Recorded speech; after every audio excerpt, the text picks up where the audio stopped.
guys. I'm Nicole Rios, and I've got opinions. Thanks for joining me today. It's been an interesting week, a lot going on. I didn't do a Monday monologue this week because I felt like I needed to just kind of be quiet and take in everything and give myself a chance to process and get a handle on how I felt things were going. Government shutdown is over. Woo, woo, we got paid. Hey, hey. That's a victory for me, guys. I'm going to be honest. And we see a little bit of movement. I mean, a little bit, don't get crazy, right? But it is interesting to see how the landscape is changing. And so, surprise, surprise, we're going to talk economy and healthcare today. Not a surprise for most of us, obviously, because it's basically all that's in the news. We got to look at the reality of the situation here.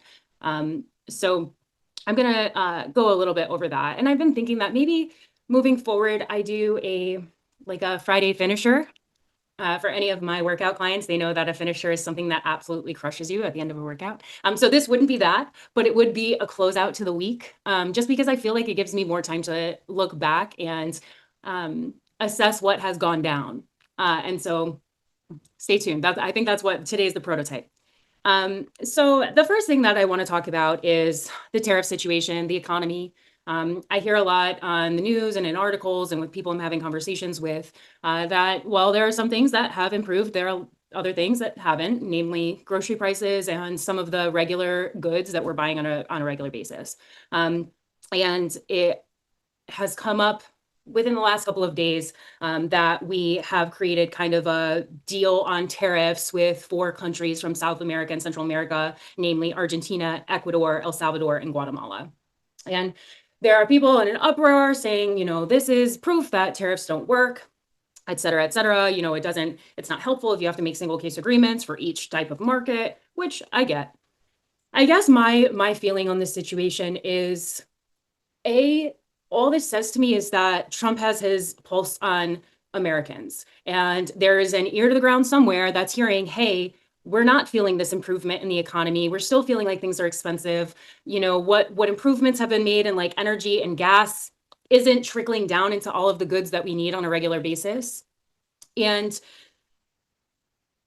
we're saying that. And I feel like it's being heard, because what this tariff pivot says to me is that, hey, I recognize that right now getting the goods that are needed into the country is causing an increase in price, or for prices to maintain a high level instead of coming back down.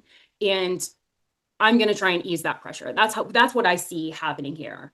And I just think that like economic policy in general is not perfect. We're always going to have some ebb and flow, especially when we're talking realistically about like switching the basis of economic policy as a whole. Like we're going from what we, I guess, considered free trade to kind of like balancing the playing field by using the tariffs as negotiation leverage and allowing us to kind of create a little bit more even ground on import versus export. And I think that long term that could help the economy. But being able to identify, hey, this didn't play out exactly as we thought we would in this one specific situation, or, with beef, there was a disease in the cows that caused a whole bunch of the herd to completely have to be killed. So, I mean, that trickled down into like, even in my world, like whey protein is up in price because they didn't have the cows. So I think that has a big role to play in some of the specific, like beef is so much and everything. Coffee specifically, there was a blight on coffee. So those two are always the ones that get pulled up. And it's like, yeah, but there were other like environmental factors that played into those prices increasing. And it just had to do with scarcity. So I like to kind of have a broader picture that doesn't include those 2 specific markets, because we were already at a loss for those specific markets. But what I think is interesting is when people are attacking Trump for negotiating on these tariffs, like it's some crazy gotcha, like, haha, gotcha, it's an admission that the tariffs don't work. And again, I can understand why we're saying that. But the reality of the situation is that right now, the current tariffs on Argentina are 10%. Okay. The tariffs they levy on us, 12%. Okay. Ecuador's tariffs, 15%. Levied on us, 8 to 40%. El Salvador's tariffs, 10%. Levied against us, 3 to 40%. Same with Guatemala. So what I am just trying to bring to people's attention here is that it's not massively imbalanced one way or the other. Some of these, like in Argentina, for example, the things that we're reducing tariffs on are pharmaceuticals. I don't think that's a bad thing. and a limited quantity of beef that once they hit that quantity, anything additional is going to be tariffed at 26.4% or something. I mean, it's really close to that, but it's very high, right? So they put a cap in on what will be without the tariff that will help support some of our own ranchers that are trying to make it. But if the supply is short, that's going to increase the price. And if we're trying to increase the supply to help the cost come down, then there's some give and take here. Not everybody's going to be happy all of the time. So let's just keep that in mind. And so from Ecuador, we're looking to get coffee, cocoa, and bananas reduced the tariff on. Again, coffee is a big factor because we used to import from Brazil. There was a huge blight in Brazil that impacted the coffee beans. And so now trying to source that from Ecuador could be helpful in reducing the coffee price. So again, we got to give credit where it's due here. We're trying to pivot, we're trying to make new relationships, and we're trying to move forward so that we can bring prices down. El Salvador, we're looking at clothes and goods that aren't produced in the United States to the amount that we need them. And same with Guatemala. The interesting part about Guatemala too is that 70% of their exports come to the US. So negotiating with them on tariffs is actually really beneficial. And if you're a bleeding heart, you should actually love that they're doing that, because I feel like it helps to support their economy a little bit. We can't, if 70% of their exports are coming to us and they have this tariff against them, then it's worth our time to kind of negotiate that down. And there may be resources there that we can also benefit from. So the other aspect of this with these specific nations that I think is really important is the long-term economic and trade relationships. I think that when we zoom out on this issue, it always comes back to BRICS for me, and the fact that there are other countries in the global economy that are trying to break off and not have America be such a huge part of the trade agreements. And that would be devastating for the dollar if they were able to break off and be successful, because then our leverage and our power in trade and negotiations and hegemony would decrease significantly. And the problem is that some decently sized economies are trying to work into that. We're talking about Brazil and India and China. Okay, so like we've got some decent sized economies that are trying to become a competitor to our trade agreement. And so by having these strategic partnerships with Argentina and some of these other Central American companies that might be lured into a relationship with BRICS, that would devastate our hold on the economy and our market share, and what makes us valuable for other countries to negotiate with in order to have access to our market. Really, our economy is one of our biggest foreign policy movers. So I think it's important to keep that idea in the back pocket, is that when we go and make trade negotiations or trade deals with these countries, it's for a long-term relationship so that we can keep our place in the world. And as far as us trying to move forward towards this, I don't necessarily believe that Make America Great Again and America First, or I guess it's not even the America First, it's the real true isolationists, America onlys, that miss this point, that the only way that we get back to being a rich and wonderful nation is by being able to have access or give access to the American economy. So I just think that it's really important to keep that in mind, is that is also foreign policy. That is also us securing our borders. That is also us making sure that our dollar maintains its value. Because if that drops, we're all broke. We're all busted, guys. It doesn't really matter what happens beyond that. We will have found a new rock bottom for sure. And so there is definitely nuance to this tariff situation. I don't think that the uproar over some of these small negotiations is really warranted. Again, I think it's just people looking for a gotcha moment. I think that anybody that has had a problem with tariffs in the past would be happy that these are being negotiated down or we're having new deals made. So again, I don't really understand it's just about a political point, obviously. But it doesn't actually come with any need. It just is what it is. And again, we're talking about very low tariffs. We're not talking about 35% tariffs or anything like this. We're talking about 10% and under that were levied that are being negotiated for certain products that will benefit us in the long term. And again, I think that's something to be rewarded and celebrated. I don't really see how that's a negative thing, especially for all the people who hate tariffs anyway. So you're welcome. Ta-da. It's really a gift.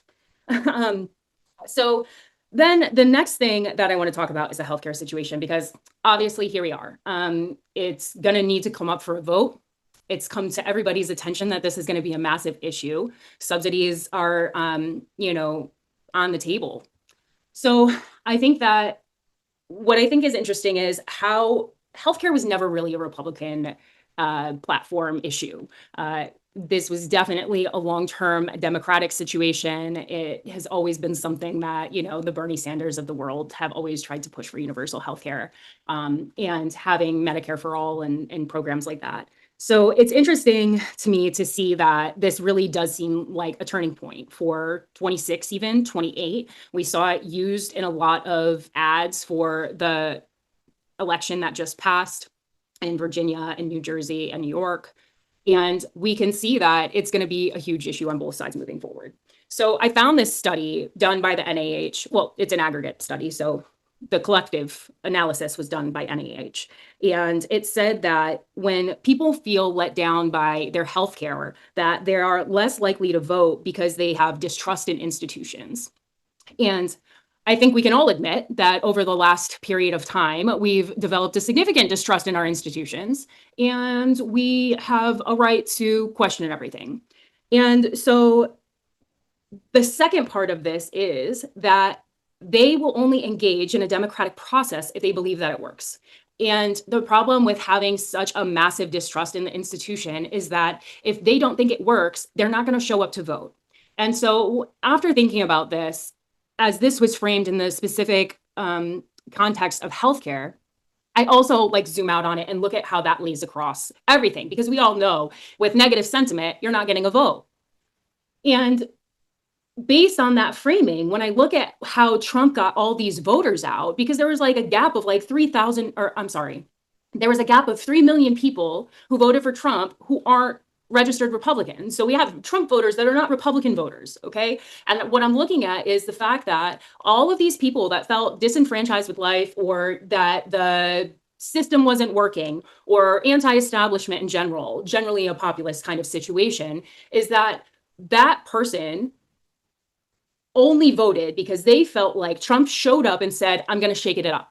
I'm going to drain the swamp. I'm getting the system reworked. The way that you did think it was corrupt. I did cheat on my taxes. There are all these loopholes. He came in and even on the debate stage had all of our jaws dropping because he was willing to be honest with us about the corruption and the ability to just work around and lawfare this and do that, okay? And he exposed it. He exposed all of it to us and gave us a hope that he would be the one that would be brave enough to go in like a bull in a china shop and tear it up and make it different and redo it. Okay. And that is why he got so many people up and moving to vote. The problem is that when we go back to a post-Trump era, are we looking at a situation where we have another leader that convinces us that they will continue the Trump mission of breaking all the old stuff and getting rid of it and redoing stuff and modernizing and reducing the size of government and all of these things that we voted and followed Trump on? What happens after?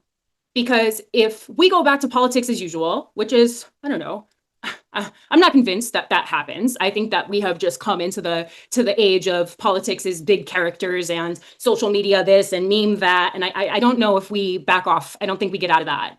But what I do think happens is that we don't necessarily have candidates that are standing up saying, I am from the outside, I am coming into the inside, and I'm going to shake it up. And I think that is what mobilized voters, because if people feel disenfranchised with the average politician, they don't think that person is actually going to change anything for them. And the reason why they did mobilize for Trump, I think, is actually because he was the outsider and he was going to come in and he was going to make a difference. And he did see the corruption that we saw. And we thought he, being on the outside, would be able to make the change on the inside that we wanted. So looking forward, if we take that as the basis, that a disenfranchised voter is not a voter, and that people who feel fed up with their situation are not mobilizing to vote, that is something we need to capitalize on as Republicans. And if we get out there and we could present something or some type of healthcare plan that says, hey, we're going to try X, Y, and Z. We think that these things might be possibilities that could help the situation. At least you're coming out and you're saying, hey, well, we know it's not working. Here is A, B, and C, and D, because they haven't. Republicans traditionally are not the party that shows up with a healthcare plan. And you are not going to keep your Donald Trump voters as Republicans in the next coming elections if you don't keep that same idea running, that what we have is broken. We are doing what we can to fix it. Here are our ideas. And I think that if you just keep pushing forward with that momentum, you can keep people behind you. But don't let us sit in the shit. Don't let us think that, oh, there's nothing coming down the pipe. Can guarantee you there are plenty of very smart people and very smart groups who have been working on this problem for a long time. And we need to show up with some answers, okay? Because again, I'm coming back to this thing. What mobilized the voters was a promise that there would be something different, that we weren't going to sit in the same situation that we have for the last 10 years. And now we need something. We need a proposal, okay? So come on. All the ladies are ready. We're pretty. We're primed. We're ready to go out. Come ask us, okay? Propose us something that's gonna just get us talking. You know, I look back on this week, right? And I wanted to see how this, I mean, Trump was just boop, boop, boop, popping off last weekend, you know, just a Saturday with tons of truth socials just dropping bombs. We got the whole, 50-year mortgage situation. We got the direct to consumer pay for healthcare. And he was just letting us all go crazy all weekend with no comment and no plan and just spinning. And I swear he does this as like a natural pull. He like throws it out there and then sees what social media says back and sees like if there's momentum behind it or not. Because my goodness, does this guy just love to leave you on a cliff. And so I kind of wanted to see how it all shook out. And what I came to realize is that aside from any of my specific views on either of those ideas, is that people are generally just not willing to change. So any idea, they don't want to see any nuance to it. They don't want to see any gray. It's black or white. It's a great idea or a horrible idea. And there's no contextual understanding to at what point this could actually benefit somebody, And I just feel like we've got to be open-minded here, y'all, because clearly the way we've been doing it isn't really working great. So we've got to find another option here. And if we're going to shoot down every idea that comes to the table, we're not going to get anywhere. And this is my thing. I think that maybe I'm sensitive to this because in general, I'm the personality type that's a doer. If I come to the table with an idea and all somebody has is all the reasons why my idea isn't going to work, guess what? I don't want to work with you. I don't want to be around you. Your vibes suck. I'm trying to get stuff done. And I just feel like that is the way that we need to be thinking in Congress right now and in the general public. If you are just going to poo-poo an idea with no beneficial help or other alternate or explanation or even a chance to educate, you're disqualified. I am looking forward to a nation that is run by people who are willing to get stuff done. Again, I think this is what mobilized voters. People were convinced that this was an energy and this was a momentum that was going to get stuff done. And if you don't have any way forward, you're going to lose the momentum. Okay, so the other thing is that the healthcare is kind of an endpoint. So if we can keep who we've got, by showing them, listen, we're working on it, or here are some ideas, or this might be a way out. That's one aspect. The second aspect is for the people who are disenfranchised and have already exited the voter pool, okay, we can talk unemployment terms. In order to re-engage them, we have to give them a positive experience.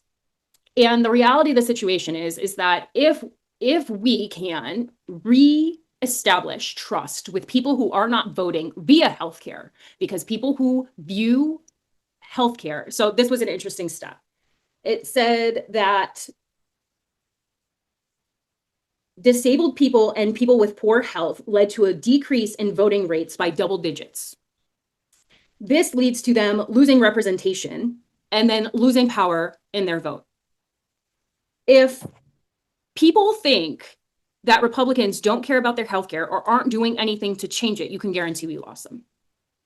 If we create a system where they feel taken care of by the Republicans and the healthcare plan that they present, we will gain them, okay? That will mobilize somebody. You change their life experience. You brought them from a place of suffering to a place of thriving, and that needs to be what we're focusing on. The reality of the situation is that the majority of people, regardless of whether we agree as conservatives or not, think that the government is responsible for healthcare. And that if they aren't receiving good healthcare, it's the government's fault. Now, that part is challenging for a conservative. It's challenging for me because really, I think that some of the government's only responsibilities are protection from foreign enemies, foreign policy, and trade. Maybe social safety net to a certain extent. Really, I don't think the government has much infrastructure, like keeping roads and stuff going. But I mean, I really don't think that it's the government's responsibility to ensure your health. Um, Now, obviously, we're in a different place in the world, and that conservative opinion doesn't rule. But if we accept that maybe our opinion on that, our conservative opinion on that, is not the majority opinion, and that the majority opinion actually is that healthcare is the government's responsibility, and we can just operate from that premise because it's the truth, regardless whether it aligns with our beliefs or not. If we can actually start acting on the truth, the premise related in truth, grounded in truth, which conservatives do love, then we can get somewhere. Okay, so we have to identify these people want to believe that the government cares about their healthcare. So we need to give them a way forward. We need to give them a path forward. From what I've heard, the negotiations on the healthcare situation right now are surrounded by reducing these income caps. And even right now, it's not reducing the income cap all the way down to pre-COVID. If you haven't listened to some of my other things, all of this healthcare subsidies were increased for COVID and under emergency plans. And the income caps for getting into the ACA marketplace went up to $400,000. So someone earning $400,000 has access to subsidized healthcare. The other thing that I found out was people who don't make any income, which we would normally think is just someone without a job, has access. Well, let's reframe this. How about the trust fund kid who doesn't have an income because they live on interest? They are getting free subsidized healthcare. Free! Because they don't make an income. Come on. So listen, that needs to change. We need to get that. There's some reform necessary there for sure. So income caps definitely need to come down. I can't subsidize somebody who makes 3 times as much as I do for their health care. Let's be real. When people like me can barely afford their own. Let's be real.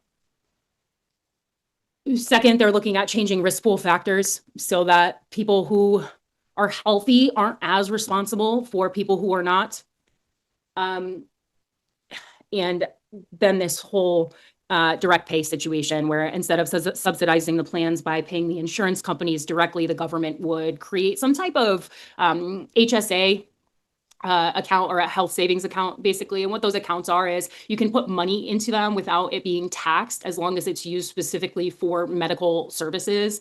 And as it functions now, most of the time you are given a debit card connected to that account that has the funds specific for medical bills or services or et cetera. And you just submit whatever invoices go with the charges that you're using the card for and la-di-da. And it's basically like a non-taxed medical fund that instead of your employer pulling money out to pay the insurance company, it's basically put in this fund for you. And sometimes those can be related to having like some type of catastrophic coverage or having like some type of pharmacy plan so that you could get medication or whatever at covered rates. But that could be interesting because, and this one killed me this week because people were totally playing dumb over the weekend when he announced that. And they're like, oh yeah, how is, whatever they were saying, $2,000. There's no real number on this yet, y'all, but the idea was like, oh yeah, we're going to get a check for $5,000 and that's supposed to cover all our medical bills. And it's like, no, you're being intentionally dense. The money is so that you go and purchase your own private plan instead of subsidizing it on the back end to the insurance companies who are getting rich off of our suffering. Pay it to you so you can go compete in the marketplace for a private plan with the money that would have been subsidized to the insurance company.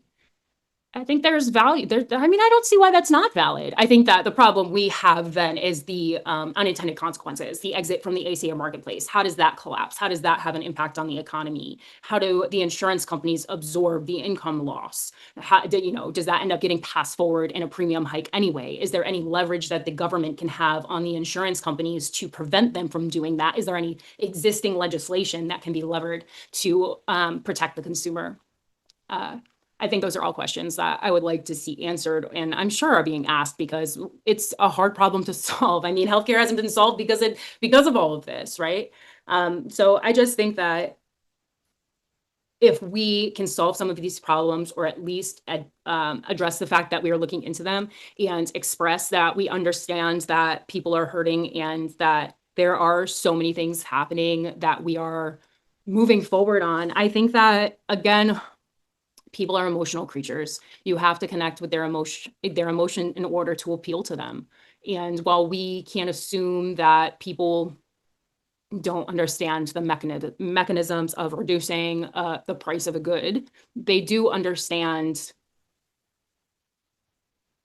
we're gonna, offer this X, Y, and Z to improve healthcare. Or we're gonna do a tax-free weekend before Christmas.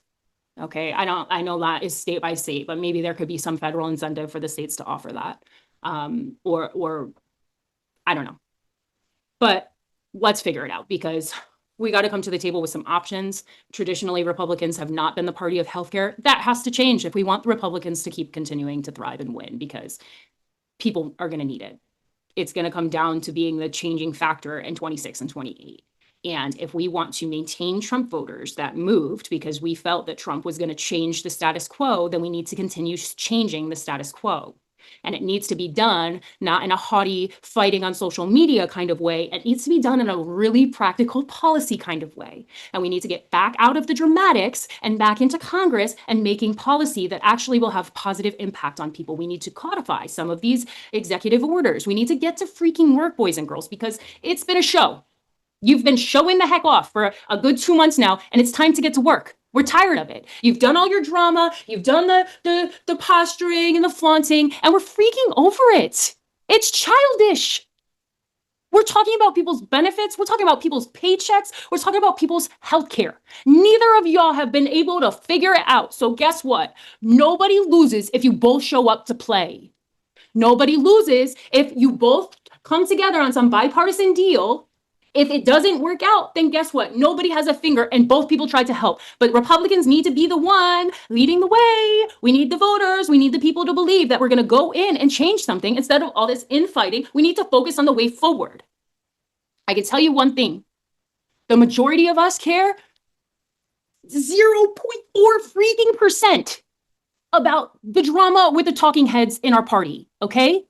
We care about the fact that the grocery store is killing us, that Christmas is around the corner, and that we just got peace of mind that we can travel on a freaking airplane for Christmas.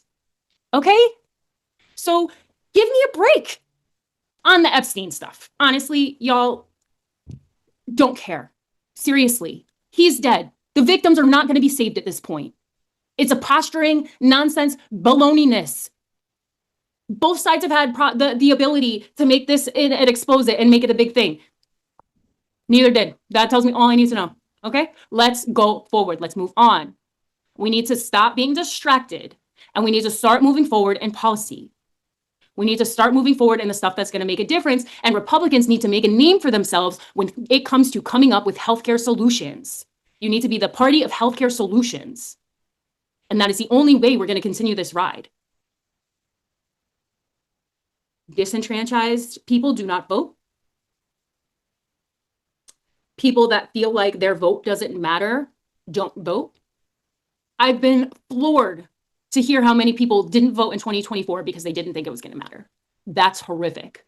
Voting is one of our greatest blessings and rights as Americans.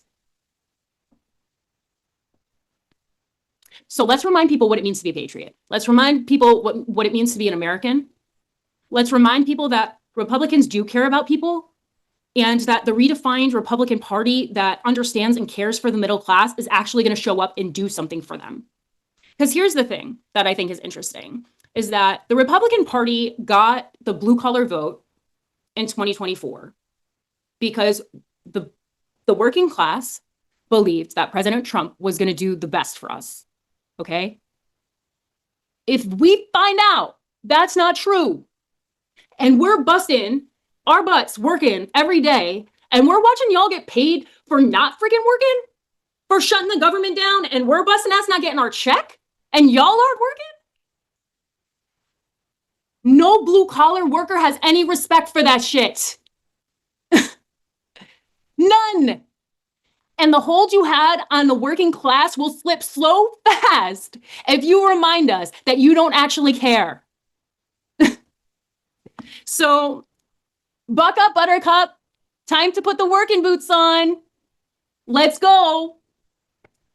It kills me. Honestly, it kills me because you want to keep the momentum. You want to be surprised by the elections that just passed. You want already talking about 2026, talking about 2028. Y'all, you only win if you have voters. And the voting bloc that voted for Republicans last time looks a lot different sans Donald Trump.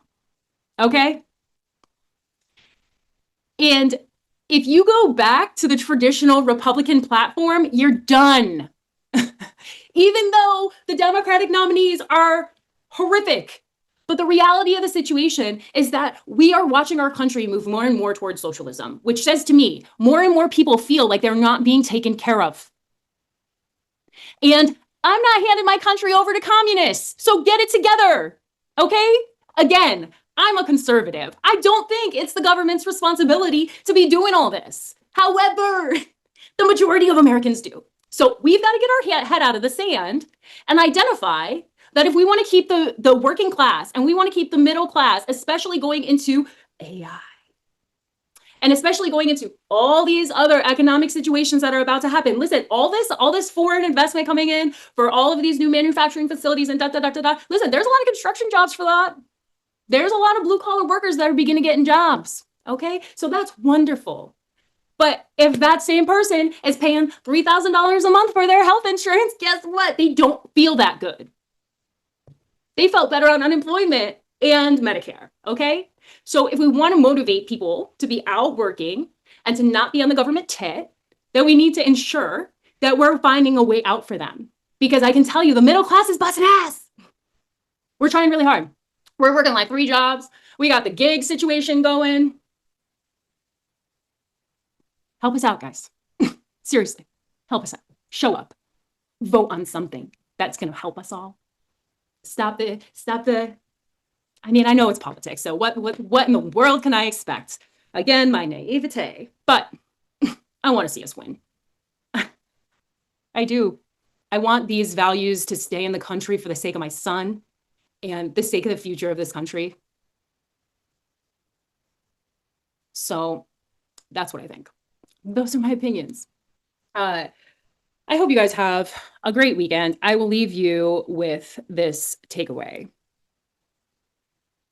We're about to be in the holiday season, y'all. And loneliness is one of the greatest health risks for cardiovascular disease, depression, anxiety, stroke. So I know that our political environment is charged. And there may be relatives that you are not getting along with. I would really challenge you to try and come up with 3 things you love about that person, especially if you're feeling nervous about seeing them at the holidays. You're not going to change them, but you can change your perspective of them, and you can choose to be the loving person, even if they don't. So I just ask you to do that. Think the best of somebody. Don't let politics ruin your community. Don't let politics ruin your family. There are things that we can still agree on and come together on. And I urge you to focus on those because it is not worth dying alone. Donald Trump is only president for 3 more years, y'all, and you are not trying to be lonely for the rest of your life because of it. So open your hearts. Remember what's good about the people that you've turned your heart from. And remember that we're all sinners. And we all need a savior. And nobody is perfect. And you have no right to judge another. So that's my love for you. Thanks for hanging out with me, guys. It's been great. I hope you have a great weekend.